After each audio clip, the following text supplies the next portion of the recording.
Yang pertama, Anda sudah tahu bahwa kalau ada sebuah benda titik bermuatan listrik, ya, maka pada jarak sejauh R, ya, dari Q, di sini ada medan listrik, di mana medan listrik ini besarnya adalah K kalikan Q dibagi dengan R kuadrat vektor satuan R, ya, begitu.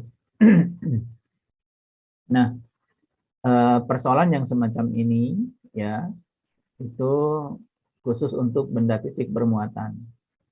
Nah, sekarang bagaimana kalau bendanya itu seperti ini, ya, dia juga punya muatan listrik sebesar Q, misalkan Q besar, yang terdistribusi dalam sebuah volume, ya, dalam sebuah volume, atau terdistribusi dalam sebuah luas, maka tekniknya adalah Anda menentukan dulu sebuah elemen muatan.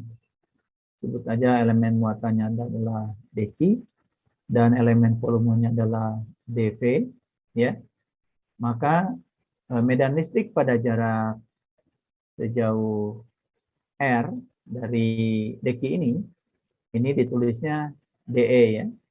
DE sama dengan K dq dibagi dengan R kuadrat vektor satuan R. Jadi modelnya sama. Kalau ini untuk benda titik bermuatan listrik, ini adalah untuk sebuah benda kontinu, ya. Nah, berapa besar medan listrik yang ditimbulkan oleh Q keseluruhannya? Maka untuk keseluruhannya totalnya adalah E, ya, totalnya adalah E sama dengan integral dari K dq, ya, dibagi dengan R kuadrat. Nah, ini saya hitung skalarnya saja, vektornya tidak ditulis. Untuk seluruh volume, ya, untuk seluruh volume V, ya. Jadi kita integrasikan semuanya, maka kita akan mendapatkan medan listrik total. Jadi ini adalah medan listrik total, ya, oleh distribusi muatan listrik Q yang terdistribusi dalam seluruh volume sebesar V, ya, gitu. Nah, ini saya ingatkan kembali dua hal pokok ini, ya, untuk apa itu melancarkan Anda hari ini ikut belajar memecahkan beberapa persoalan yang menyangkut distribusi muatan kontinu. Nah, kalau sudah mendapatkan hasil, ya, dari sini integralnya sudah kita selesaikan, lalu Anda memperoleh hasil, ya, maka hasilnya dicek, ya.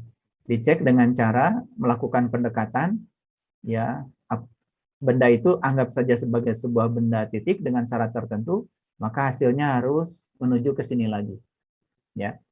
Jadi seperti yang sudah kita lakukan pada pertemuan yang sebelumnya, waktu kita memecahkan persoalan distribusi muatan listrik pada benda garis, ya.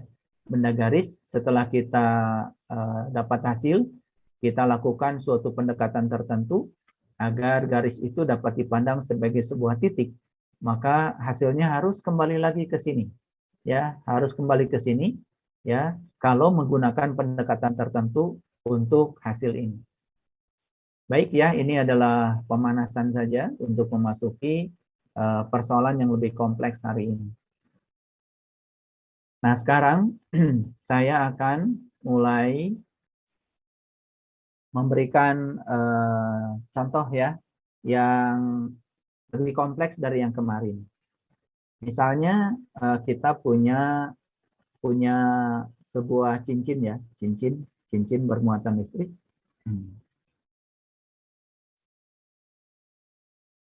Cincin bermuatan listrik, saya gambar, ya, cincinnya misalkan seperti ini. Maaf, ya.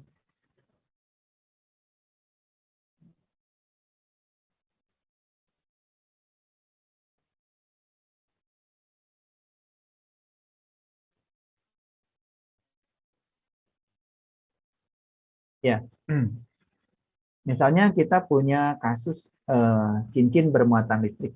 Misalkan saya gambar cincinnya seperti ini.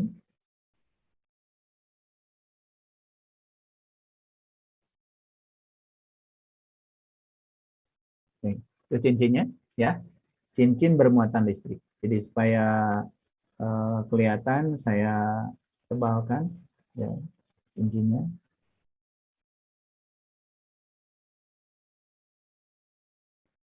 Ini.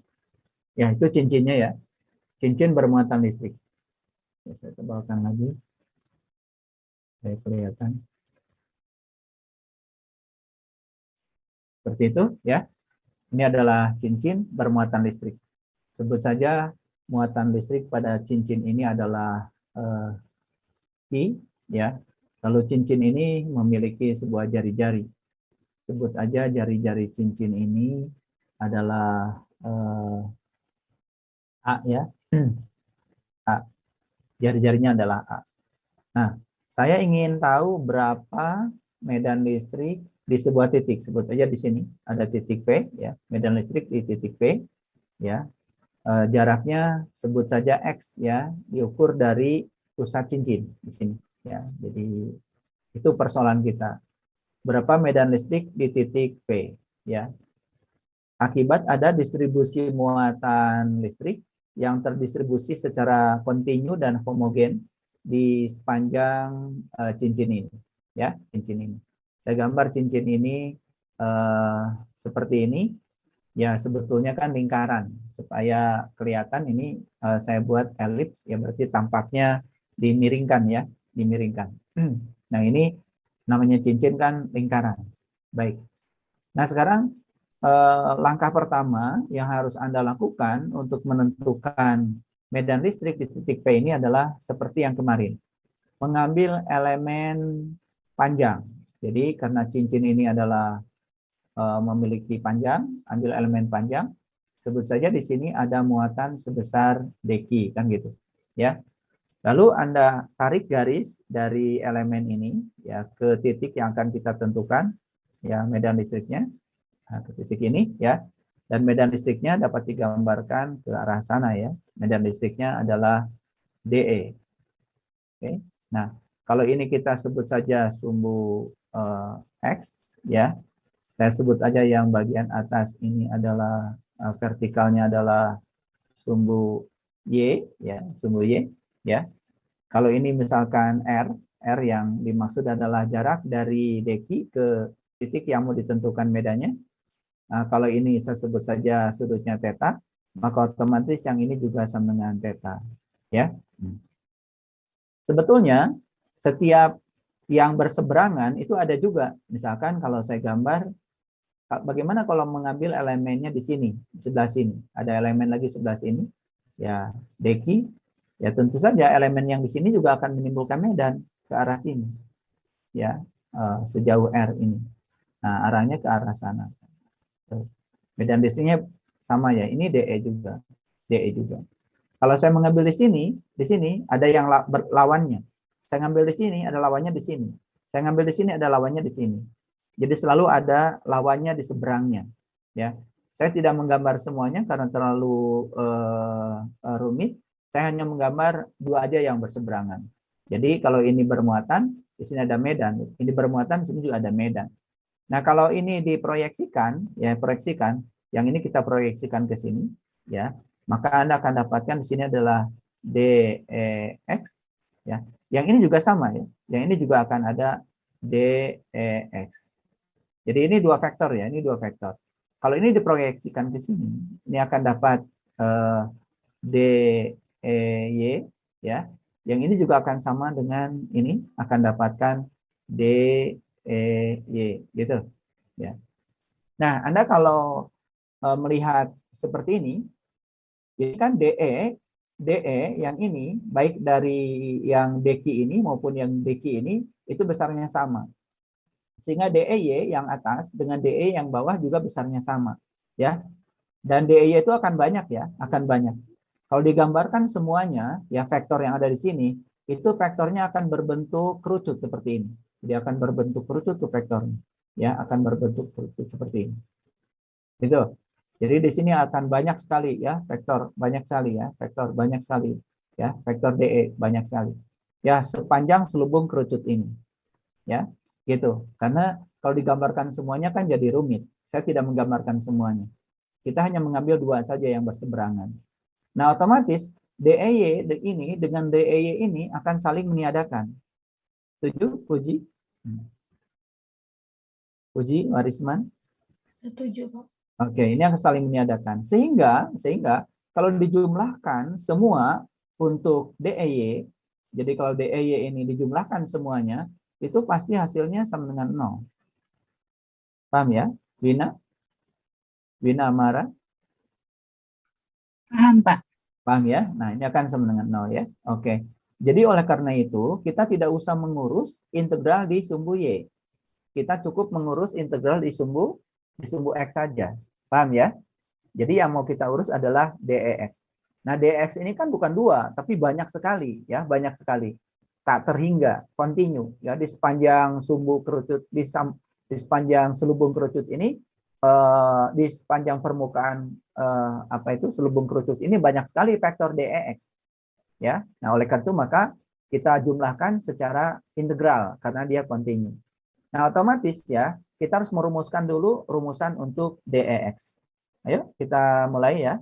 Anda bisa mengikuti ya, walaupun hanya dalam hati, tapi Anda mengikuti. Ayo, kita tulis DEX. DEX itu sama dengan apa? Sama dengan K, kayak tadi ya. Ya, ayo. Fuzi.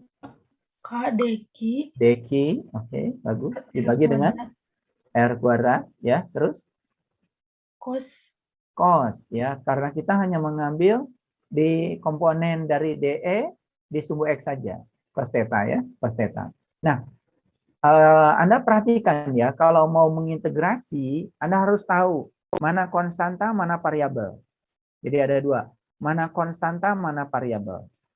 Dalam hal ini, Anda lihat, dalam hal ini ya, kan A ini konstan, X juga konstan, ya, R juga konstan sebetulnya, ya.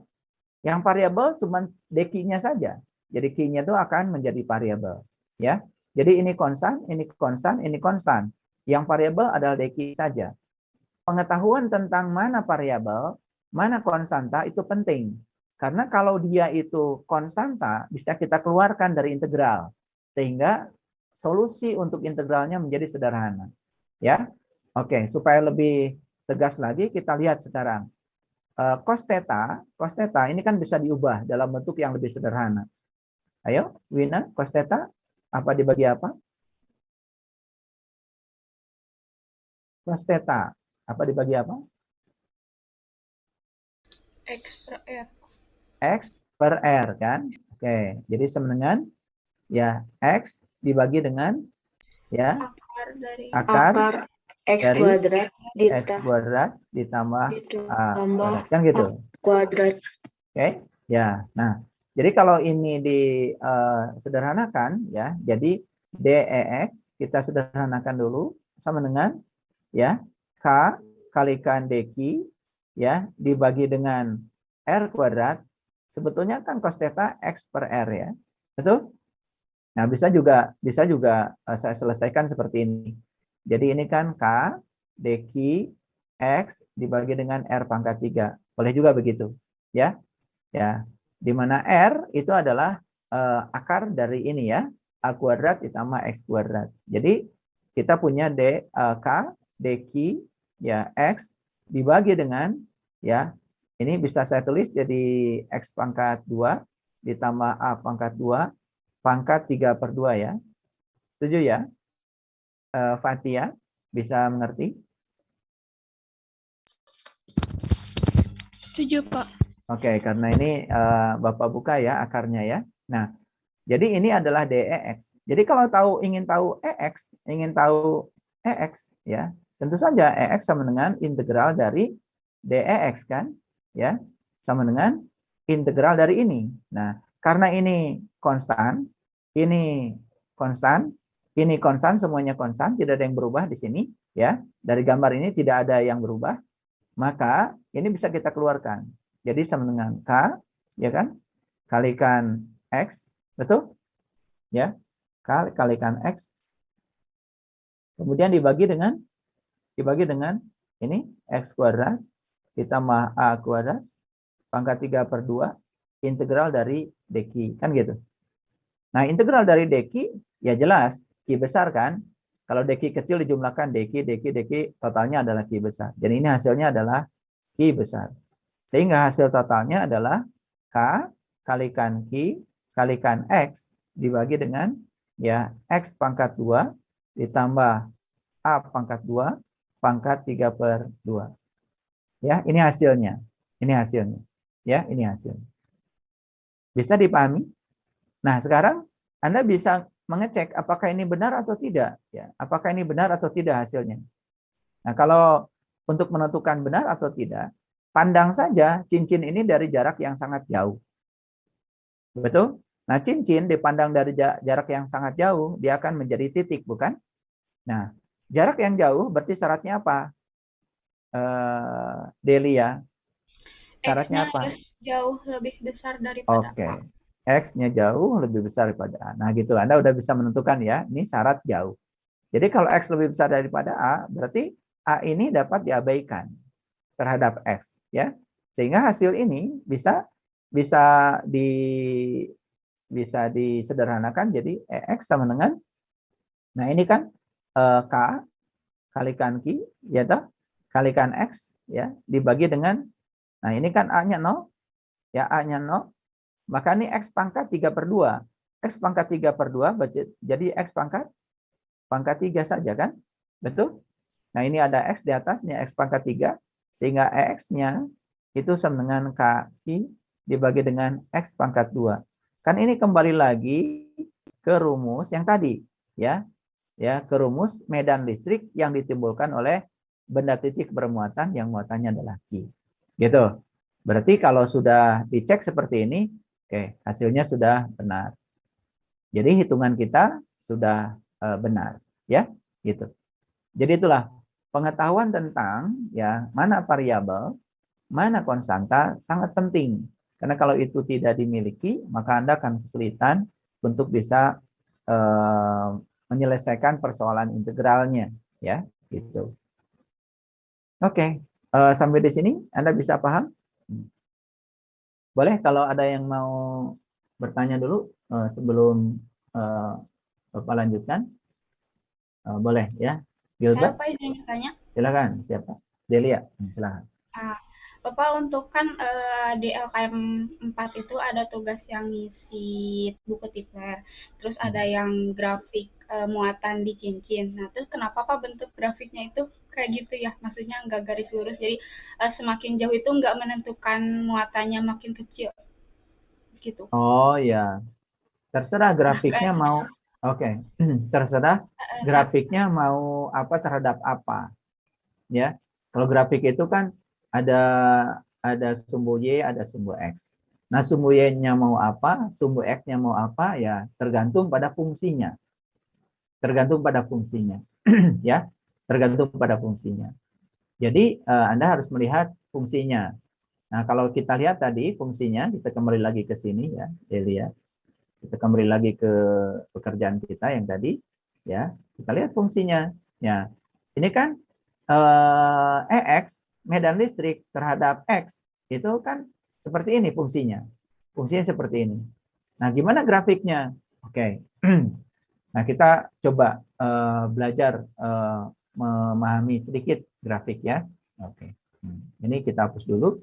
Nah, misalnya kita disuruh membuat grafik. Itu tulis dulu EX tadi sama dengan apa tadi? K kalikan Q kalikan X dibagi dengan ya. Nah, X kuadrat ditambah A kuadrat pangkat 3/2.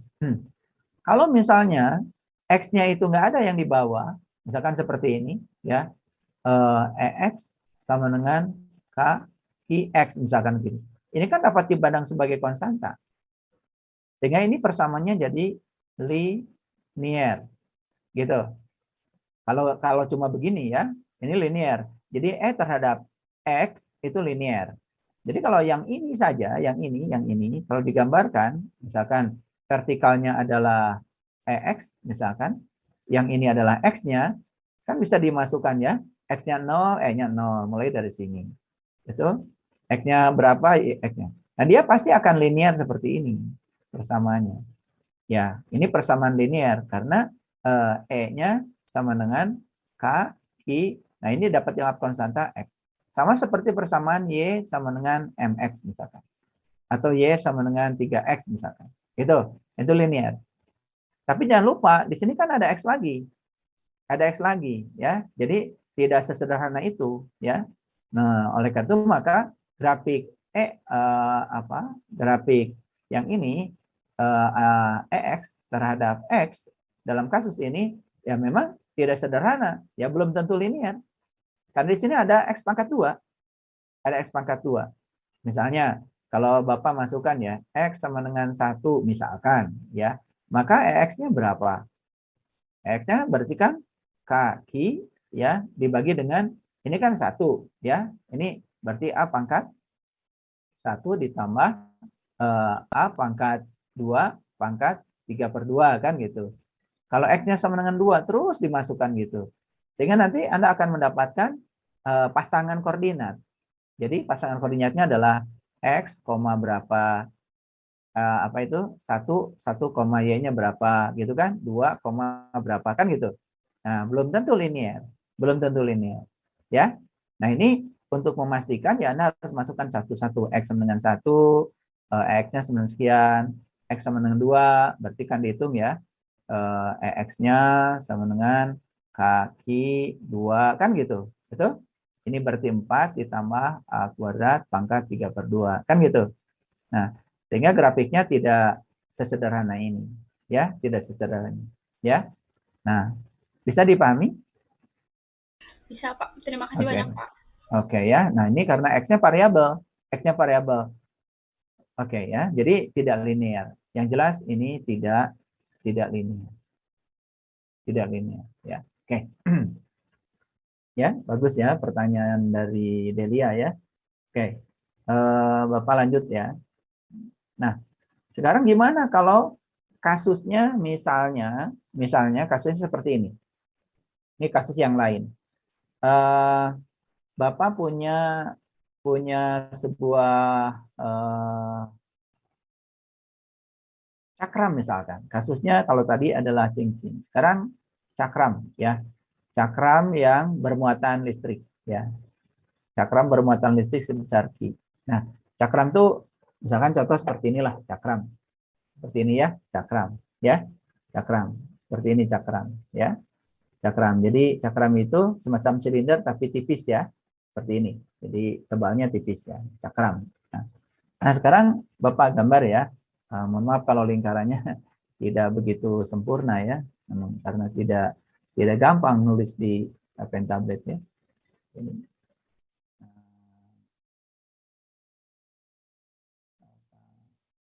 Ya, ini cakram ya, cakram. Jadi ini cakramnya ya, dia bermuatan Ki ya. Ini cakramnya padat, ya, cakramnya padat. Nah, bagaimana cara menentukan? Misalnya Anda disuruh menentukan berapa sih medan listrik di sini.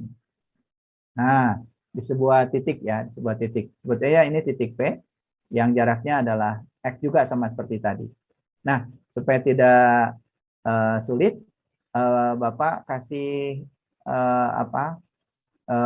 jari-jari. Misalkan jari-jarinya si cakram ini R. Nah, pertanyaannya berapa sih medan listrik di titik P? Sama seperti tadi. Tapi ini cakram. Ini cakram.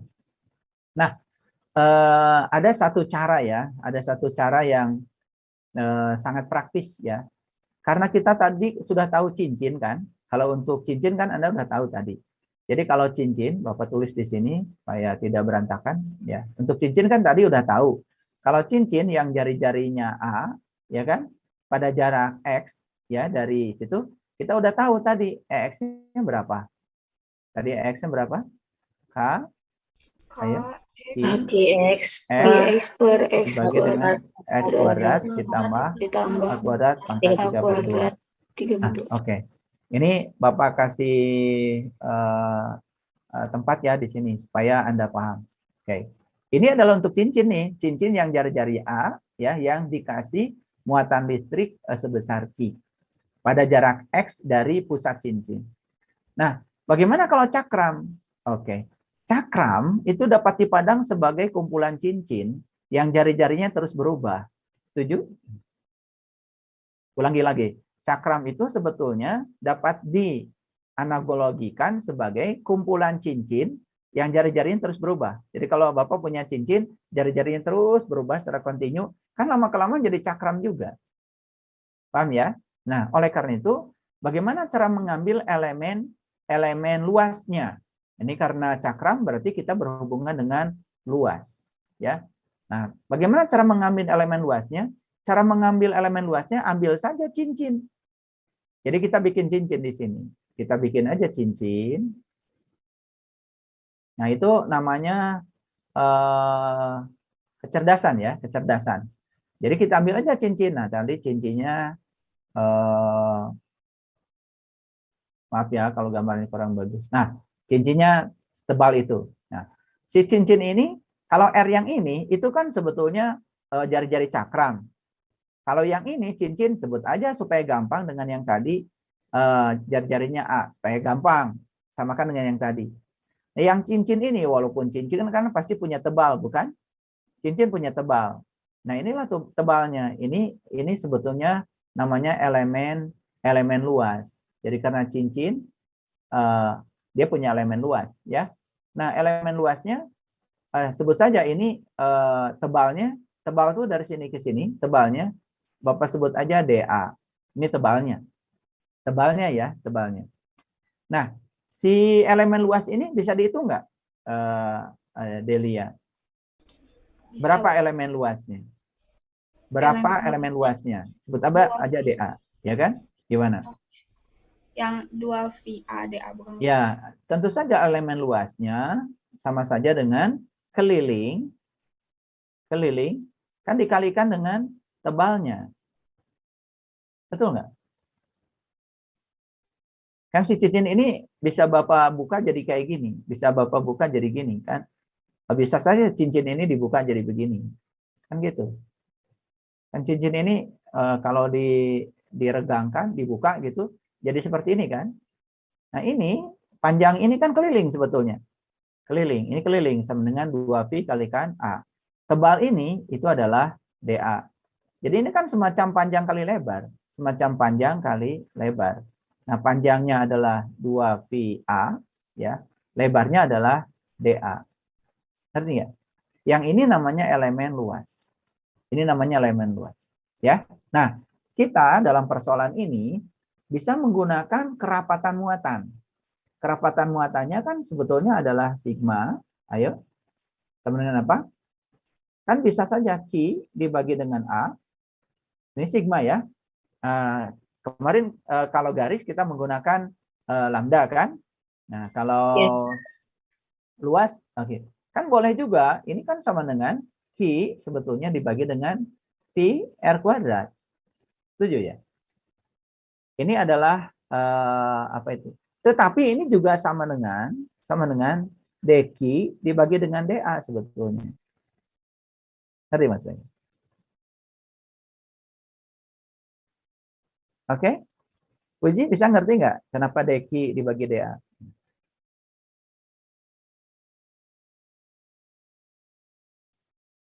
Kalau Bapak ngambil muatannya semuanya, berarti dibagi luas semuanya. Ya kan? Tapi kalau Bapak ngambil muatannya hanya dq saja, tentu saja luasnya adalah dA. Setuju ya? Nah, berarti dq saja itu kan sama dengan sigma dikalikan dengan dA. Betul? Sedangkan dA sama dengan ini. Jadi ini kan sama dengan sigma dikalikan dengan 2pi A kan dA. Nah, inilah dq kita, dq punya kita. Nah, jadi untuk menentukan medan listrik di titik P, Anda boleh menggunakan cincin. Cincin, cuman bedanya apa? Kalau cincin di sini kan K kalikan Q kalikan X. Kalau di sini K kalikan dq kan gitu aja. Jadi kalau gitu EX bisa dihitung nggak sekarang? EX sama dengan apa? Ya. Nah, ini masih DX ya, DX masih elemen. Kalau ini kan sudah total. Ayo, Ikut semuanya ya, bicara boleh ya. Jadi DEX sama apa? K dq kalikan X, kan gitu. Dibagi dengan X kuadrat ditambah A kuadrat pangkat 3/2. Gitu ya. Nah, sementara dq-nya kan ini. Jadi bisa ditulis jadi sama apa? K ya dikalikan dengan ya dq-nya ditulis di ini kan sigma ya 2pi kan gitu a dA kan gitu kalikan X dibagi dengan itu akar X kuadrat ditambah A kuadrat pangkat 3/2 kan gitu. Jadi mirip dengan ini. Kalau ini kan si cincin ini muatannya Ki. Nah, sekarang si cincin ini muatannya adalah dq. Cincin ini sudah dihitung total. Kalau ini kan baru elemennya. Jadi DEX. Putri bisa mengerti? Gimana Putri? Bisa, Pak. Oke, baik ya. Nah, di buku Tipler banyak sekali ya cetakan yang salah. Ya. Seperti di buku Tipler ini X-nya pakai kuadrat, itu salah ya. Tapi kalau kita mengikuti seperti ini secara logika kita bisa memberikan koreksi. Baik ya, baik. Jadi kalau begitu berapa besarnya EX? Berapa besarnya EX? Ya. Integral dari Tinggal diintegralkan saja kan?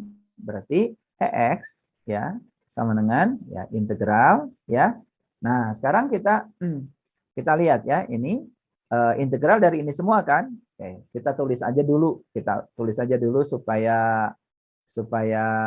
apa itu? Supaya jelas ya. Jadi K ya kan? Oke, kalikan X-nya. Nah, X ini kan di sini besarnya konstan. Sudah disepakati tadi. Tapi jangan lupa kalau A ini besarnya berubah. Kan cincin itu membesar terus. Dari cincin paling dalam keluar terus ya. Jadi yang variabel di sini adalah A. Jangan lupa ya. Jadi yang variabel di sini adalah A. Jadi A adalah variabel.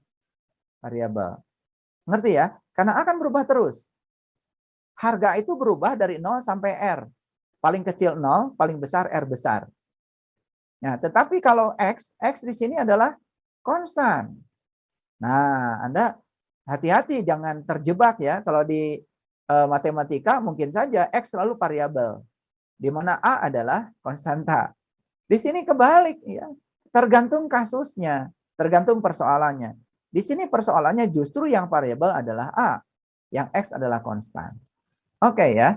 Jadi supaya kita tidak rumit ya, yang konstan kita satukan aja. Jadi ada K, X-nya kita kalikan aja di sini, kalikan X. Kalikan apa lagi? V kan konstan. Kalikan V. Betul? Kalikan apa lagi? Sigma konstan. Betul? Betul nggak? 2. Oke. Nah, ya, kemudian di sini kan kalikan 2 A dA kan? Betul? Dibagi dengan ini. X kuadrat ditambah A kuadrat pangkat ini kuadrat pangkat 3/2. Nah, ini yang bagian bawah ini mengganggu sekali ya. Karena apa?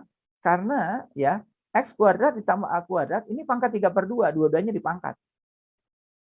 Jadi otomatis ini kan tidak bisa dipisah.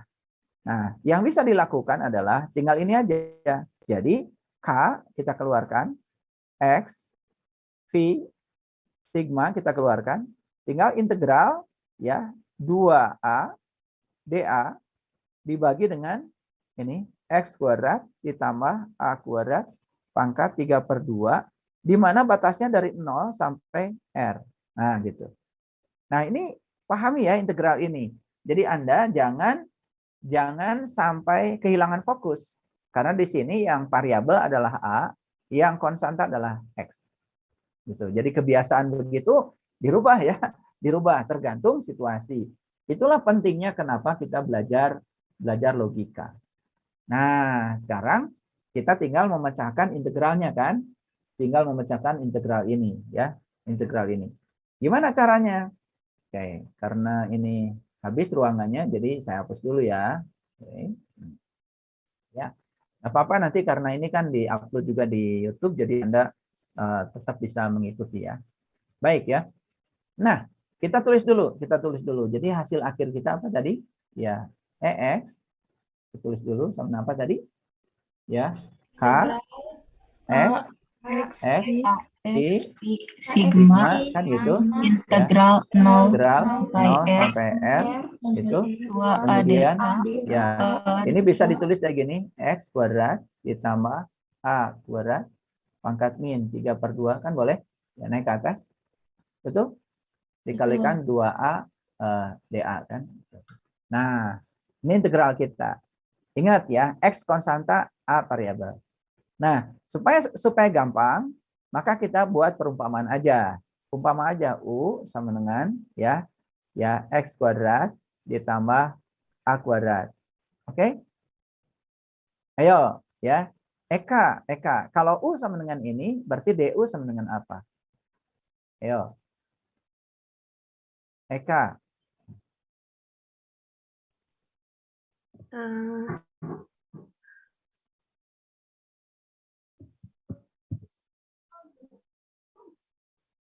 Ayo dong. Sebetulnya mencari DU itu kan sebenarnya DA dari U kan? Ya kan? Nah, ini kalau diturunkan terhadap A, X berapa? 0. Awas, kan konstanta. Ngerti ya, Kak? Ini kalau diturunkan jadi apa? 2A. 2A. Ayo dong. Yang cepat ya, yang cepat mikirnya ya. Ini, jadi kalau gitu, DU sama dengan apa? 2A, DA kan? 2A DA. Betul. Ya. Jadi kalau gitu, ini integral jadi sederhana. Ini U-nya, ini DU-nya kan? Jadi kalau gitu sama dengan apa nih? K, X, P, sigma, ayo. Integral 0 sampai R. 0 sampai R, U kuadrat, DU Kuadrat. Oh, U kuadrat. U pangkat. Kuadrat. Min 3/2. Ya, ini kan min 3/2. Oh, sorry. Min 3/2 kan? Ya? Paham ya? Oke, jadi berapa? K, X, P, sigma. Ayo dong.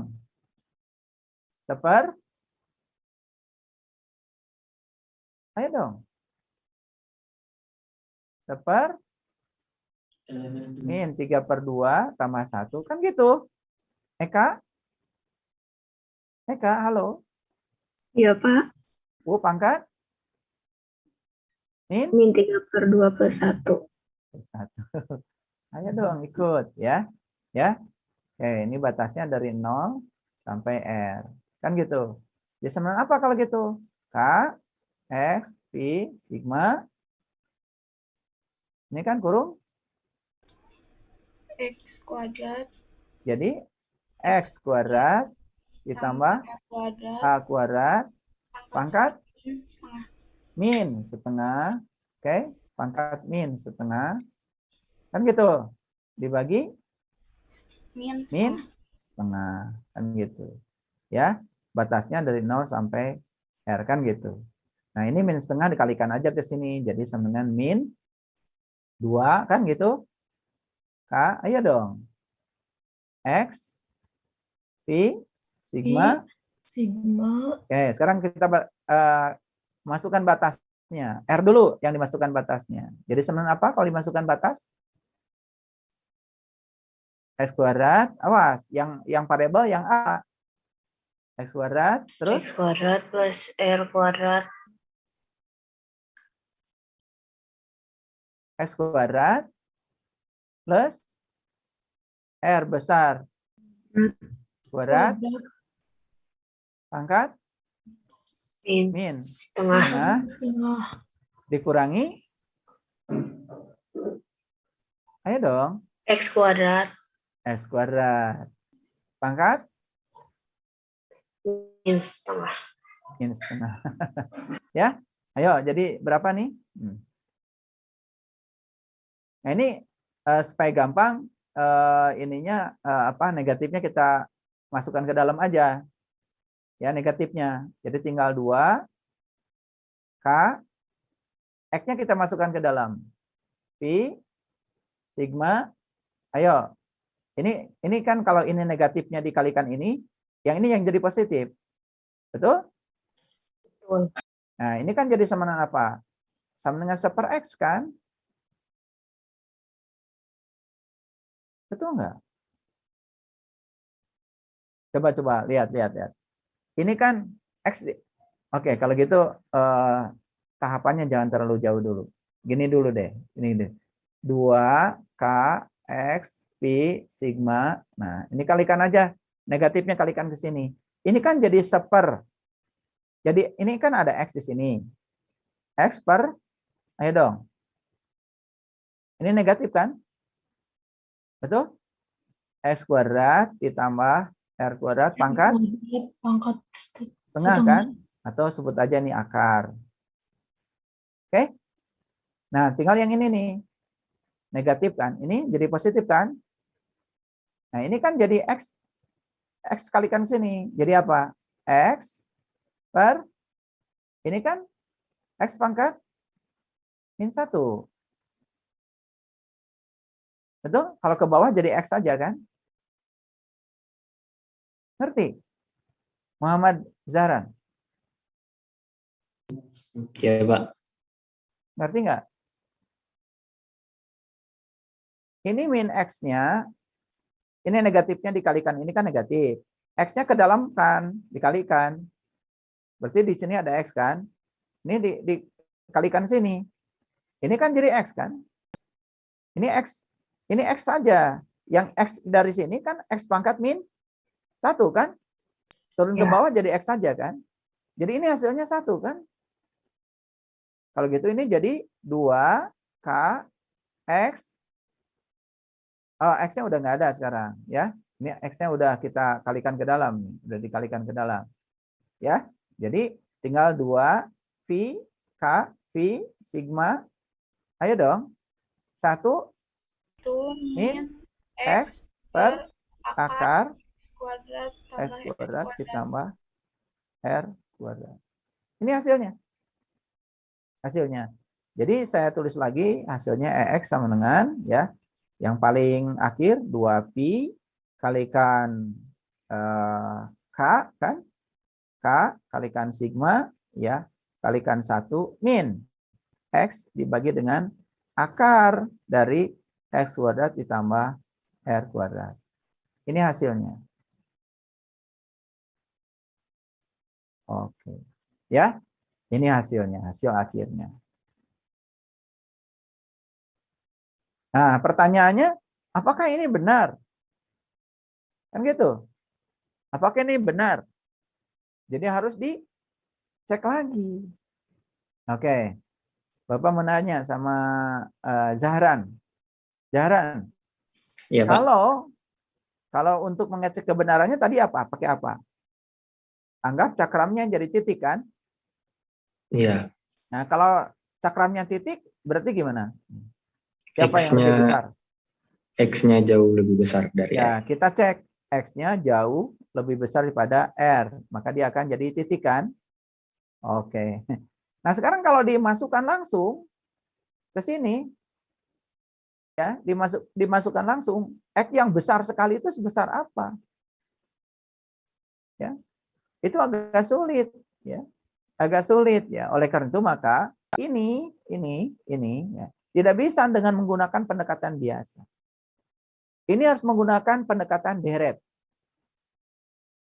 Itulah pentingnya kenapa Anda belajar deret. Oke, jadi sekarang kita akan membahas deret dulu sedikit deh. Nah, udah belajar deret kan? Udah kan? Ada deret Pak. apa aja? Saran. Deret binomial, deret fluid, Binomial, ya, deret deret Maclaurin, Maclaurin. deret Taylor, ya. deret Fourier. Oh, banyak itu deret. Nah, harus tahu itu. Makanya tanya sama dosen Fismat ya. Jadi kalau kuliah tuh nanya ya, Pak, Bu, buat apa saya belajar deret gitu. Ya. Jangan-jangan malah nggak tahu buat apa ya. Pokoknya deret lah gitu. Makanya Anda belajar deret ada dua, ada deret divergen, ada deret konvergen. Betul nggak? Anda mengecek apakah divergen atau konvergen. Itu ada hubungannya di fisika. Kalau di matematika nggak kelihatan contohnya. Kalau di fisika sangat kelihatan ya contohnya. Baik ya. Jadi saya akan kembali lagi menuliskan. Oke, jadi EX hasil akhirnya tadi apa? Ya. 2V K 2 sigma ya kan? 2 VK 1 min omega dikali 1 min X oh, per oke. akar Akar kuadrat X plus kuadrat R kuadrat. ditambah R kuadrat. Nah, kita akan menggunakan sebuah pendekatan di mana ya X jauh lebih besar daripada R supaya dia jadi titik ya. Tapi kalau dimasukkan ke sini ya, ya nggak bisa. Gimana nih? X lebih besar daripada R itu seberapa besar? Gitu. Tidak bisa, harus menggunakan deret. Nah, jadi sekarang kita ekspansi dulu. Ya, Anda pernah tahu deret binomial? Deret binomial. Nah, deret binomial itu ya. Jadi kalau 1 ditambah epsilon misalkan, ya, pangkat n. Nah, itu kan, ya. Ini kan suku pertama 1, ya kan? Suku yang kedua adalah n kalikan epsilon kan, dan banyak lagi ada suku yang ketiga n kuadrat epsilon kuadrat n pangkat 3 kan gitu ya. Cuman karena epsilon ini kecil sekali ya, maka kalau dikuadratkan jadi kecil, maka suku yang berikutnya nggak usah dihitung, cukup menghitung suku pertama dan suku kedua. Oke. Jadi kita punya persamaan seperti ini. Nah, sekarang kita lihat nih. X dibagi dengan, ayo, X kuadrat ditambah R kuadrat. Ayo, kita gimana cara mengekspansi menjadi deretnya? Maka dia harus dirubah ke dalam binomial. Bentuknya harus kayak gini. Ayo, gimana caranya? Jadi kita umpamakan saja di sini ada X, ya. Gitu. Supaya bentuknya kayak gitu. Berarti di sini harus ada X kan? Betul nggak? Iya. Oke. Gini. Ini saya tulis aja deh. Bentuknya gini. Ini X kan? Ini saya tulis jadi gini. X kuadrat. Ini filling ya, harus filling. Ya, X kuadrat. Kan ini tambah 1 kan? Kan ini ingin ada bentuk ininya. Ayo. 1 tambah R kuadrat per X kuadrat. Sama aja kan? Oke. Ini filling. Ayo, jadi sebenarnya apa nih? X per, ini kan X kan? Bisa keluar kan? Nah, yang ini Bapak jadi tulis 1 ditambah R kuadrat per X kuadrat kan? Betul nggak? Pangkat? 1/2. Tengah kan? Oke, ya ini kan hilang tuh X-nya. Sehingga ini jadi boleh naik ke atas kan? 1 ditambah R kuadrat per X kuadrat pangkat? Min 1/2. Min setengah kan? Gitu. Sudah sama nggak bentuknya dengan ini? Sama. Sudah sama kan? Ini epsilonnya, ini n-nya kan? Oke. Jadi kalau gitu 1 ditambah R kuadrat per X kuadrat pangkat min setengah. Ayo, sama dengan apa? Kan sama dengan ini. 1 ditambah, betul? N-nya kan min setengah. Betul nggak? N-nya kan min setengah. Epsilonnya ini R kuadrat dibagi dengan X kuadrat. Oke. Berapa nih jadinya? Ya. Ini jadi sama dengan 1 dikurangi R R kuadrat kuadrat per per 2X kan? kuadrat. Kuadrat kan? Kuadrat. Iya. Itu sebenarnya masih ada suku yang lain, tapi kan ini kita abaikan karena epsilonnya kecil sekali. Gitu. Jadi kita cuma mengambil dua suku yang ini aja. Inilah pentingnya belajar deret. Ya. Belajar deret. Ya. Nah, jadi sekarang Anda masukkan ke sini. Jadi EX sama dengan apa? EX sama dengan, ayo, 2V K sigma, itu 1 min. Ini kan sudah kita dapat nih sekarang. Betul? Ayo dong. R kuadrat. 1, awas jangan sampai ini kurungnya harus ada di situ. 2X kuadrat kan? Iya. Gitu, ya. Nah, ini kan jadi sama dengan 2V K sigma. Ini kan 1 dikurangi 1 ditambah kan? R kuadrat Iya. dibagi dengan 2X 2X kuadrat. kuadrat. Gitu? Ini hilang kan? Oke. Iya, Pak. Jadi X-nya sama dengan apa? Ayo, Zahran.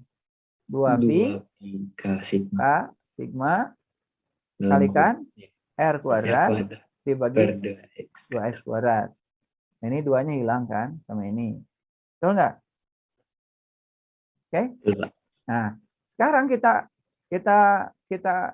kita buka aja nih. Ya, kita buka. Sebetulnya ini kan V kalikan K. Ikan yang ini tuh Q dibagi VR kuadrat kan? Kalikan R kuadrat dibagi dengan X kuadrat. Oke? Oke. Oke. Ini sekarang dicoret ini dengan ini. Ini coret dengan ini. Kan hasilnya jadi sama dengan kaki per X kuadrat.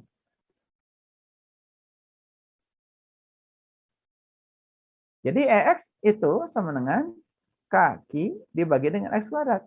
Kan kembali lagi ini ke medan yang ditimbulkan oleh muatan titik.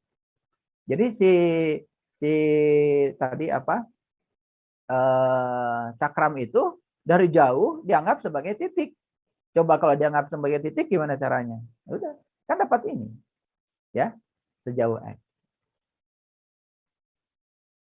Oke, sampai sini ngerti?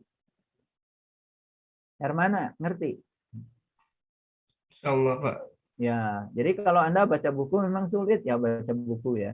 Makanya disitulah harus ada petunjuk jalan. Buku itu petunjuk jalan ya. Tapi ada penuntun jalan, itulah dosen. Sama ya, kita belajar agama. Belajar agama itu ada jalan. Nah, agama itu jalan. Harus ada petunjuk jalan. Itulah kitab suci. Harus ada penuntun jalan. Itulah Rasulullah. Ya kan? Gitu. Karena Rasulullah tidak ada, maka Rasulullah mewariskan ilmunya kepada para pewarisnya. Siapa pewarisnya Rasulullah? Itulah ulama. Makanya ulama itu disebut penuntun jalan. Anda tidak bisa membaca kitab suci, nggak ngerti, karena nggak pintar bahasa Arab. Ya tanya ulama, tapi tanya ulama yang ngerti. Sama ya, Anda baca buku Tipler, nggak ngerti, ya tanya dosen, gitu, ya. Tuh. Paham ya? Makanya dosen itu penuntun jalan. Jadi, nah tergantung ya dosennya. Apakah dosen bisa menuntun atau tidak? Kalau dosen tidak pernah menjelaskan, hanya ngasih tugas terus, nah jangan-jangan dosen malah nggak ngerti, ya. Nah itulah kalau baca buku fisika itu gitu, detail ya, kata per kata Anda ikuti, ya. Persamaan dari persamaan berikutnya Anda ikuti. Makanya di Tipler tidak sedetail ini, ya. Makanya didetailkan oleh saya. Baik ya, sampai sini mengerti? Oke, kalau udah ngerti kita hapus yang ini. Nah, sekarang Bapak nulis lagi. Jadi kita punya hasil kan? EX sama dengan tetap yang ini hasil kita 2V K sigma kalikan 1 min X dibagi dengan ini kan akar dari X kuadrat ditambah R kuadrat. Oke. Ya, ini hasil kita. Apa sih ini? Ini adalah medan listrik yang ditimbulkan oleh sebuah cakram bermuatan listrik homogen terdistribusi secara merata di dalam sebuah permukaan cakram, ya pada jarak sejauh X diukur dari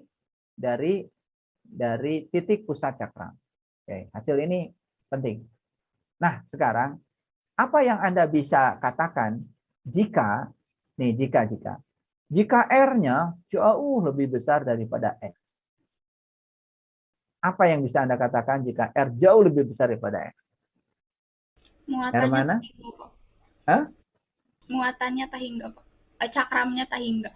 Yes. Besar sekali. Ya, betul. Kalau R-nya jauh lebih besar daripada X, maka cakramnya jadi bidang tahingga. Kalau bidang tahingga kan sebetulnya nggak perlu lingkaran lagi cakramnya. Tahingga itu. Jadi luasnya sangat besar sekali. Apa yang terjadi? Kalau R-nya jauh lebih besar daripada X. Ini kan kalau Anda masukkan R-nya besar sekali di sini. Besar sekali. Ya, apa yang terjadi? X Yang mendekati 0. dibagi sesuatu yang besar sekali kan 0. Maka bagian yang ini, suku yang ini akan menjadi 0. Lalu, EX akan menjadi 2pi K sigma saja. Nah, jadi kalau Anda nanti berhadapan dengan cakram yang bidangnya tahingga, cukup menggunakan rumus ini. Di rumus ini nggak ada X-nya. Jadi kalau bidangnya tahingga, pokoknya yang dekat dengan bidang tahingga, berapapun jaraknya, E-nya akan tetap. Ulangi lagi, berapapun jaraknya, E-nya akan tetap. Asal bidangnya tahingga. Nah, ini kalau ditulis dalam bentuk yang lebih sederhana, lihat ya. Ayo, kita sederhanakan. EX jadi sama apa nih? 2V, kan ini sama dengan 1/4 pi epsilon 0 K itu. Betul nggak? Dikalikan dengan sigma. Nah, ini kan hilang, ini hilang, tinggal 2. Maka ini hasilnya adalah sigma dibagi dengan 2 epsilon 0. Nah, di SMA yang Anda kenal tuh ini, sigma dibagi dengan 2 epsilon 0. Waktu Anda membahas tentang kapasitor. Gitu. Ya, jadi kadang-kadang ditulis begini, kadang-kadang ditulis seperti itu. Nggak usah dihafal ya, logika. Sekali lagi logika. Nah, sekarang saya akan kasih tes sederhana. Perhatikan ya. Misalkan di sini ada bidang. Bapak gambar bidangnya pakai garis aja, cuman kelihatan depannya aja. Bidang ada bidang, muatannya sebut aja positif Q. Di sini ada bidang lagi. Ada bidang lagi. Muatannya min Q. Bidangnya ini tak terhingga. Coba. Berapa medan listrik di sini, di tengah? Di titik 1 lah misalnya. Berapa medan listrik di titik 1? Ayo, pinter nggak? Delia? 0, Pak. 0? Oke, baik. Kita buktikan sekarang. Benar nggak kata Delia 0? Nggak apa-apa. Medan listrik dari bidang positif ini kemana? Ke kanan apa ke kiri? Keluar ke kanan. Ke kanan. Ini. Ya kan?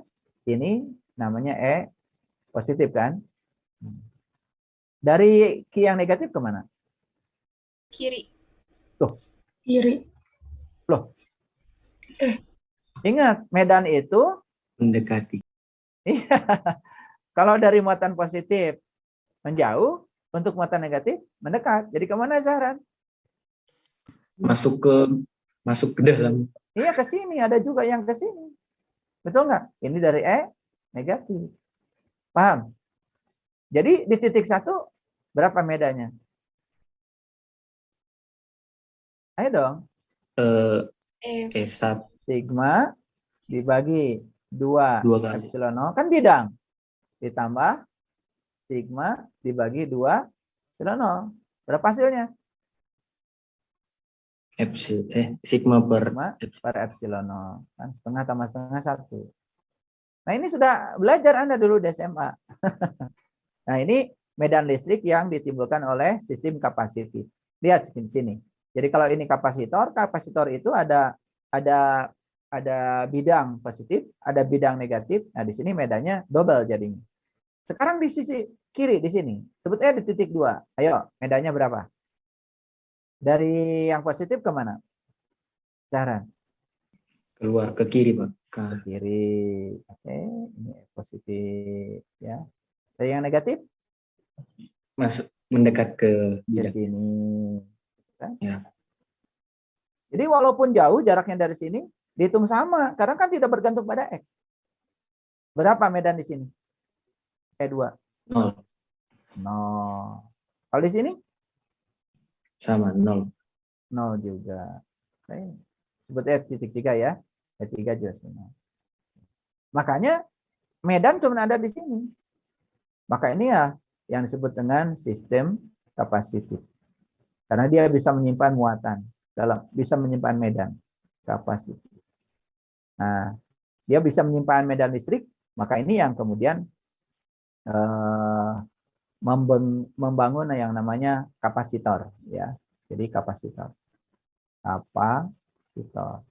Nah, di kamera kan suka ada bridge ya. Jadi kalau Anda pijit tombol kamera ada bridge, nah itu tuh kapasitor.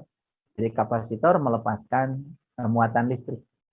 Itu sebetulnya karena dia bisa menyimpan medan, Nah, itu nanti akan kita bahas di bab selanjutnya. Ini di bab selanjutnya. Nanti ada bab khusus kita membahas tentang sistem kapasitor. Oke. Gimana? Bisa mengikuti?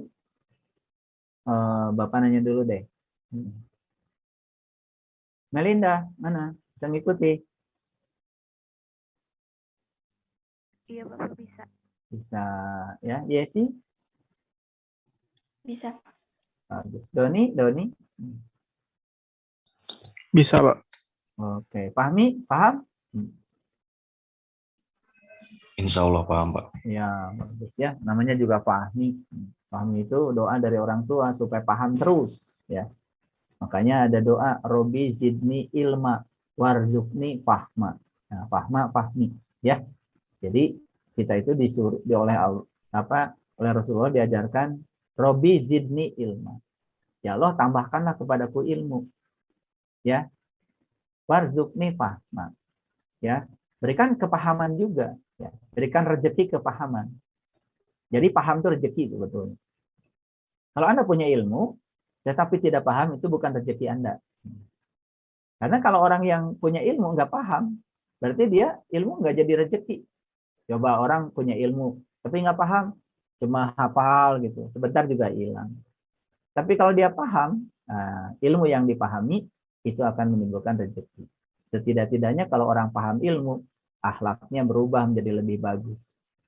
Gitu. Ada orang yang banyak ya ilmunya, tapi dia nggak paham dengan ilmunya. Ilmunya tidak menjadi rezeki. Akibatnya apa? Ilmu itu malah menjadi racun ya bagi dirinya sendiri. Makanya sebaik-baiknya ilmu adalah yang diamalkan. Makanya kalau leluhur kita di Parahiang ya, orang Sunda bilang gini, ya. Prak gerateangan ilmu. Gitu ya. Mun can boga gerateangan. Mun geus boga geura pake. Gitu. Tapi ulah miboga karena ilmu. Nah, itu pepatahnya orang Sunda. Jadi gini artinya, carilah ilmu kalau kamu belum tahu. Tapi kalau kamu sudah tahu, pakai ilmu itu. Tetapi jangan sombong dengan ilmu. Karena ya, orang yang sombong dengan ilmu itu menjadi tidak ada gunanya. Karena ilmu itu harus membuat kita menjadi rendah hati. Ya. Makin tinggi ilmunya seperti padi. Makin tinggi ilmunya, makin rendah hati. Makanya orang yang tinggi ilmunya tidak pernah ya menghukumi orang lain. Nah, orang-orang yang suka mendebat, nyalah-nyalakan orang lain, ya itu karena dangkal ilmu. Orang yang sudah bijaksana, ilmunya tinggi, biasanya bijaksana dalam sikap. Ya, lihat tuh banyak sekali ya contoh-contoh. Ya, ini menyalahkan ini menyalahkan itu, merasa paling benar. Lalu orang lain salah seakan-akan yang dirinya paling benar, Itulah orang yang dangkal ilmunya. Kalau orang yang sudah bijaksana, tidak akan seperti itu. Ya, jadi saya suka menyisipkan hal-hal semacam ini dalam kuliah saya, karena kuliah ini bukan sekedar untuk menjadi orang yang pintar fisika, tetapi menjadi orang yang beriman, bertakwa kepada Allah. Karena kalau ilmu tidak membuat kita menjadi dekat dengan Allah, nggak ada gunanya. Orang yang sombong, ya ilmunya banyak, tapi sombong, makin jauh dengan Allah. Bahkan bisa aja Allah aja bisa ditantangi oleh dia. Jadi artinya kita belajar ini betapa ilmu Allah itu tak terbatas. Kita baru ya mempelajari medan listrik saja di sekitar benda titik bermuatan, waduh udah rumitnya kayak apa. Itu tadi kan, kemarin kita bicara garis, hari ini kita bicara cincin, tambah sedikit bicara cakram. Gimana ya kalau bentuk bendanya itu nggak karu-karuan, ya integralnya pun tidak akan sanggup lagi karena batas-batasnya juga nggak karuan. Ada batu bermuatan listrik, wah batunya bentuknya nggak karu-karuan. Berapa medan listrik total oleh batu? Integralnya aja udah nggak akan bisa, ya. Anda belajar kalkulus itu cuma untuk garis, untuk luas itu pun yang luasnya terbatas. Bayangkan kalau bentuknya tidak terbatas, volumenya tidak terbatas. Misalkan begini, Delia itu bermuatan listrik. Coba tentukan medan listrik total oleh Delia. Bingung kan integralnya? Betul nggak? Kan bentuknya nggak teratur. Kepala pun tidak lingkaran. Betul nggak? Benjol-benjol. Betul nggak? Belum lagi wajah. Wah, gimana integralnya? Jadi kalau Anda kesulitan menyelesaikan batas-batas integral, padahal sebetulnya Anda itu baru bicara yang istimewa saja sebetulnya yang dipelajari di kalkulus. Di Pismat itu yang dipelajari yang, kalau Anda sudah merasa rumit, padahal itu sederhana, itu tanda bahwa ilmu kita memang jauh, ya tidak ada apa-apanya dibandingkan ilmunya Allah. Ilmunya Allah itu tanpa batas, ya gitu. Nah dari situlah timbul yang namanya rendah hati. Betapa semakin dalam kita belajar, semakin tidak tahu apa-apa. Makanya puncaknya belajar itu tidak tahu apa-apa, tidak bisa apa-apa, tidak punya apa-apa, dan tidak merasa siapa-siapa. Nah, ciri orang yang tinggi ilmunya seperti itu, ya, itu. Paham ya? Oke. Bisa dimengerti sampai di sini? Jadi kita sudah belajar cincin hari ini, kemudian belajar cakram, bagaimana menentukan medan oleh cakram, itu pun hanya di sumbu yang melalui cakram. Bagaimana kalau kita menentukan medan listrik di sekitar cakram di titik yang sembarangan? Wah, susah matematiknya. Ini baru di sebuah titik aja, titik yang melewati sumbu cakram. Itu aja ya. Digeser sedikit aja ke atas dari tadi sumbu itu, ya kita udah nggak tahu lagi berapa medannya di sana ya. Betapa kita terbatas ya, tidak punya pengetahuan yang luas. Gitu. Tetapi ini sekedar untuk menguji ya logika kita. Ya, tadi kita menerapkan deret ya, deret binomial diterapkan di sini ya untuk sebuah pendekatan ya. Gitu. Nah, sekarang kita ambil contoh yang sederhana. Baik ya, kita kembali lagi ke screen kita ya. Ambil contoh yang sederhana ya, contoh yang sederhana. Nah, misalkan ada kasus seperti ini. Oke, ya. Ini ada Bapak punya cakram. Cakram ya. Dikasih muatan listrik Q ya. Nah, dikasih muatan listrik Q terdistribusi secara merata, kontinu ya. Misalnya sigmanya ditentukan. Sigmanya ditentukan ya. Misalnya 4 mikrokulom per meter persegi. Jadi setiap 1 meter perseginya 4 mikrokulom tuh muatannya. Jadi ini adalah densitasnya, ini kerapatan luasnya ya, kerapatan luasnya. Nah, kemudian kita disuruh menentukan ya, yang pertama ya, berapa medan listrik ya, berapa medan listrik di sumbu cakram yang jaraknya, berapa medan listrik di sumbu cakram yang jaraknya ya, misalnya berarti jarak itu X kan? X kan? Tuh. Jadi jaraknya atau X-nya sama dengan 0,01 cm. Gitu. Ya. Sementara si cakram ini memiliki jari-jari, R-nya, R besarnya itu adalah 5 cm. Ulangilah ya. Jadi cakram ini punya jari-jari 5 cm, dia punya muatan listrik ya terdistribusi dalam kerapatan 4 mikrokulom per meter persegi. Pertanyaannya, berapa medan listrik kalau jaraknya 0,01 cm? Yang kedua, berapa medan listrik kalau X-nya misalkan dinaikkan jadi 0,03 cm? Lalu bagian yang C, berapa medan listriknya? Ya, jika X-nya sekarang sama dengan 6 meter. Nah, yang D, berapa medan listrik jika X-nya sekarang sama dengan 6 cm. Oke. Nah, ini kalau di ujian diberikan soal seperti ini, Anda hati-hati ya. Ini soal jebakan ya. Jadi harus menggunakan logika. Baik ya. Yang pertama, ayo kita bahas. Nah, X sama dengan 0,01 cm. Sementara R-nya 5 cm. Ini pendekatan mana yang mau dipakai? Pendekatan mana yang mau dipakai? Pendekatan muatan tahingga, Pak. Yes, pendekatan bukan muatan tahingga. Pendekatan bidang yang muatannya tahingga. Oke, ya, bagus ya. Pendekatan bidang yang muatannya tahingga. Berarti menggunakan rumus E sama dengan 2 V K Pi omega. sigma ya. Oke. Ayo dihitung. 2 kali Pi ya. Pi kali 8,99 kali 10 pangkat 9. Ayo dong. Kalikan sigmanya 4 kali 10 pangkat min 6. Betul? Berarti Newton per Coulomb. Ini kalau dihitung kira-kira hasilnya adalah 226 Newton per Coulomb. Hasilnya. B sekarang. X sama dengan 0,03 cm. R 5 cm. Pendekatan apa?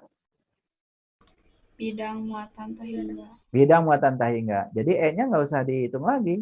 Langsung aja. 226 Newton per Coulomb. Paham? Bisa dihitung. Karena mau jaraknya ditambah juga. Selama dia itu lebih kecil daripada R, hasilnya begitu. C sekarang. X-nya sama dengan 6 meter.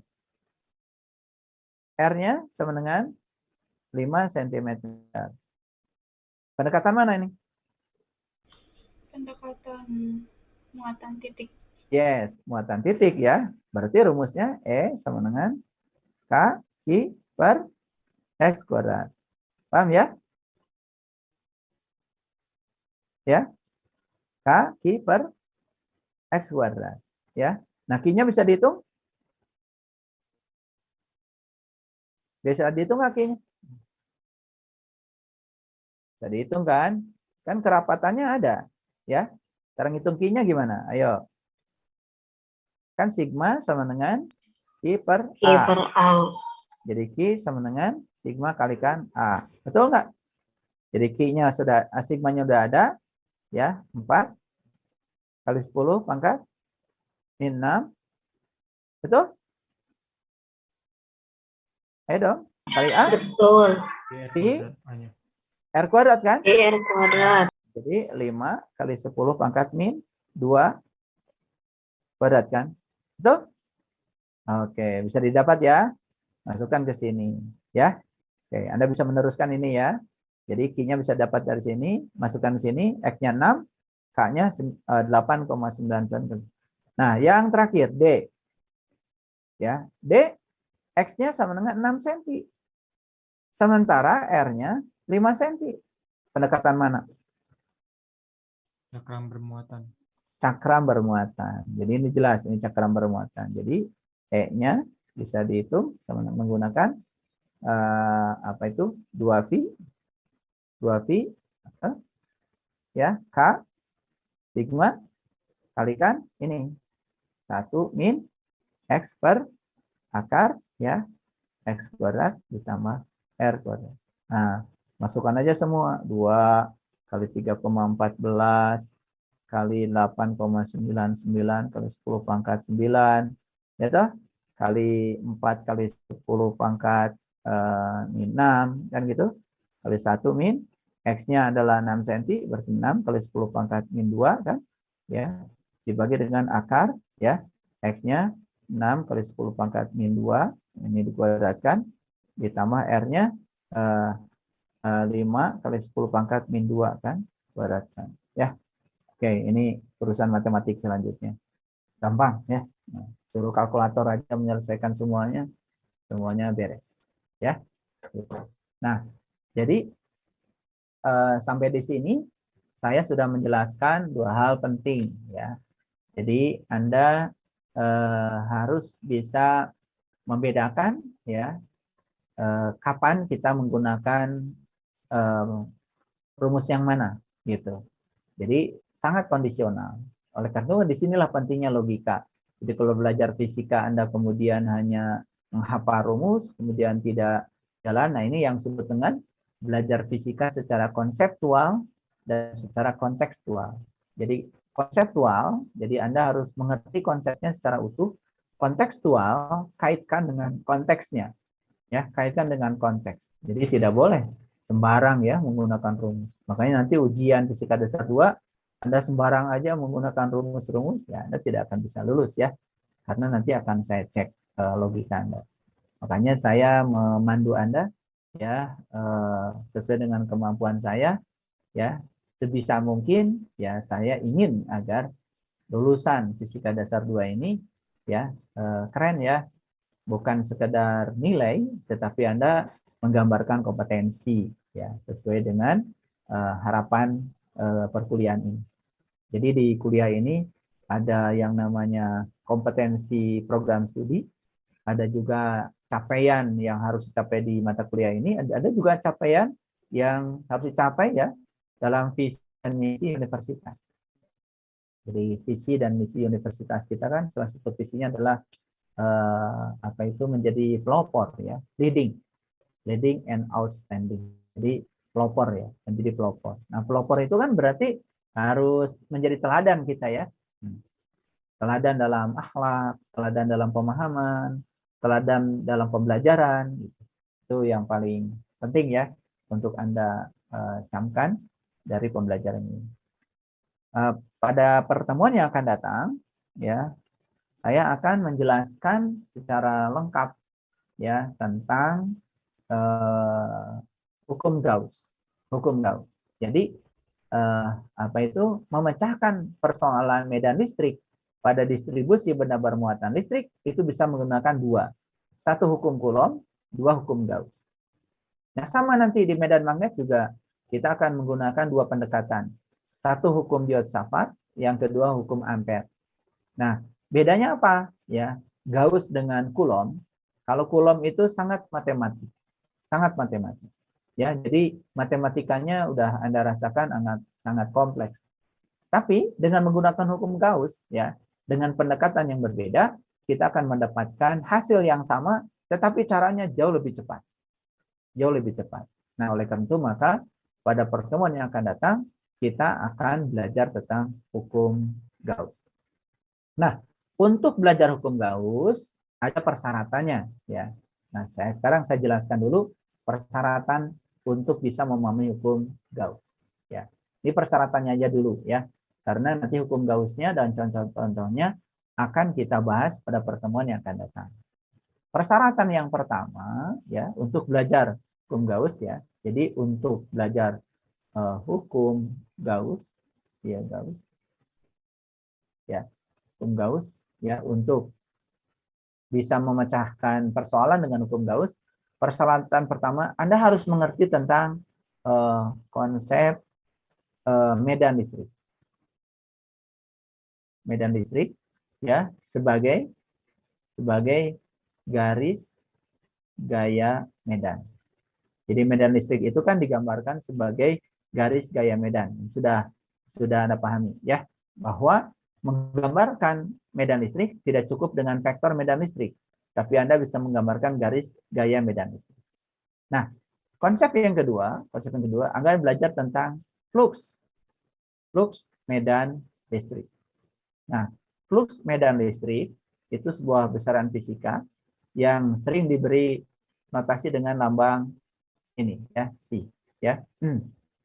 Jadi lambangnya ini ya, flux medan listrik ya. Nah, flux medan listrik ini ya menggambarkan rapat atau renggangnya garis gaya medan listrik ya, medan listrik gitu. Jadi flux medan listrik ini ya menyatakan rapat renggang garis gaya medan listrik atau jumlah garis gaya medan listrik. Gitu. Makanya medan listrik itu didefinisikan sebagai ya flux dibagi dengan luas. Jadi ini jumlah garis gayanya, sedangkan A itu luasnya. Jadi ada berapa garis gaya medan listrik per satuan luas, itu yang namanya medan listrik. Ya. Jadi oleh karena itu maka flux medan listrik itu tiada lain adalah E dikalikan dengan A. Jadi E dikalikan A. Jadi ya ada berapa garis gaya medan yang menembus suatu luas, itu dikalikan saja medan listrik dengan luasnya. Gitu. Tapi Anda harus tahu bahwa E ini sebetulnya adalah vektor. A juga sebetulnya adalah vektor. Makanya penulisan yang paling pas untuk ini adalah flux medan listrik adalah E didot dengan A. Gitu. Nah, kalau E didot dengan A, itu kan besarnya E, kalikan besarnya A, dikalikan dengan cos theta. Gitu. Ya. Nah, sambil contoh yang sederhana. Ya, coba. Saya punya bidang kertas seperti ini. Ada bidang kertas seperti ini. Ya, bidang kertas seperti ini. Oke. Kalau ada medan listrik yang tegak lurus terhadap bidang kertas, berapa sudut tetanya? Ini ada medan listrik yang tegak lurus terhadap bidang kertas. Berapa sudut tetanya, Melinda? 0, Pak. 0, bagus ya. Jadi Anda harus lihat ya bahwa ketika dia tegak lurus, berarti si medan listrik ini berimpit dengan garis normalnya. Garis normal itu garis yang tegak lurus dengan bidang. Awas, bukan 90 derajat. Ya. Jadi ketika medan listrik itu tegak lurus bidang, berarti yang paling maksimum itu kan E-nya dikalikan A dikalikan cos 0 derajat. Nah, 0 derajat itu apabila apa? Apabila si medan listriknya tegak lurus dengan A. Jadi kalau medan listrik ini ya tegak lurus terhadap A. Awas, hati-hati ya. Kalau tegak lurus terhadap A itu bukan 90. Artinya medan listrik itu berimpit dengan garis normal pada A. Jadi yang diambil itu adalah garis normalnya pada A. Jadi ini hasilnya adalah E dikalikan dengan A. Jadi ya flux medan listrik yang paling maksimal itu terjadi saat ya medan listrik itu tegak lurus dengan A. Itu yang paling maksimal. Ya. Dan seterusnya ya. Tentu saja kalau dia itu sejajar dengan A, berarti sudutnya 90 derajat kan? Cos 90 derajat 0. Jadi kalau medan listrik itu sejajar dengan bidang, ya berarti si bidang ini tidak mendapatkan sama sekali ya medan listrik. Gitu. Tapi kalau dia itu tegak lurus atau tidak tegak lurus tetapi ya memiliki sudut tertentu ya di luar yang 90 derajat, berarti dia sebetulnya masih menembus permukaan. Nah, itu. Jadi konsep yang kedua adalah konsep flux medan listrik. Jadi flux medan listrik itu sebetulnya lebih tepat dikatakan jumlah garis gaya medan listrik. Gitu. Nah, jumlah garis gaya medan listrik itu tiada lain adalah medan listrik dikalikan dengan luasnya. Nah, dari sini kita lihat bahwa medan listrik adalah flux dibagi dengan A. Jadi medan listrik itu jelas sebagai ya rapat renggangnya garis gaya medan listrik. Ya. Nah, itu dua konsep ini yang sangat penting Anda perhatikan sebagai bekal untuk mempelajari hukum Gauss. Itu barangkali itu kuliah kita yang bisa disampaikan hari ini.